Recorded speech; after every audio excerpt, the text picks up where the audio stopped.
Hi friends, எல்லாருக்கும் வணக்கம். இன்றைக்கி நம்ம பண்ணையில் ஒரு ரேரான பழமரக்கன்றை பற்றி தான் பார்க்க போகிறோம். இதோட பேர் என்னென்னு பார்த்தீங்கன்னா ஐஸ்கிரீம் பீன்னு சொல்லுவாங்க. இது வந்து ரொம்பவே ரேரானது. இதோட ஆரிஜின் எங்கேன்னு பார்த்தீங்கன்னா சவுத் அமெரிக்கா. நம்ம இது எங்கேருந்து வாங்கியிருக்கோம்னு பார்த்தீங்கன்னா கிரீன்லேண்ட் நர்சரியிலேருந்து வாங்கியிருக்கோம். இது வந்து சென்னையில் இருக்குது. நம்ம மரக்கன்று வாங்கி நட்டு வச்சு ஒரு 15 நாள்லேயே புது துளிர் விட ஆரம்பிச்சிச்சு.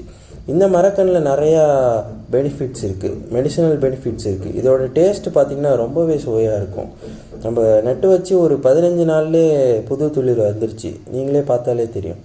இதோட பழங்கள் எப்படி இருக்குன்னு பார்த்தீங்கன்னா பீன்ஸ் மாதிரி நீளமாக இருக்கும். இதுக்குள்ளே சீத்தாப்பழம் மாதிரி வெள்ளையாக ஒன்று இருக்கும். அதோட டேஸ்ட் எப்படி இருக்குன்னு பார்த்தீங்கன்னா நம்ம வெனிலா ஐஸ்கிரீம் சாப்பிட்றோம்ல அதே மாதிரி தான் இருக்கும்.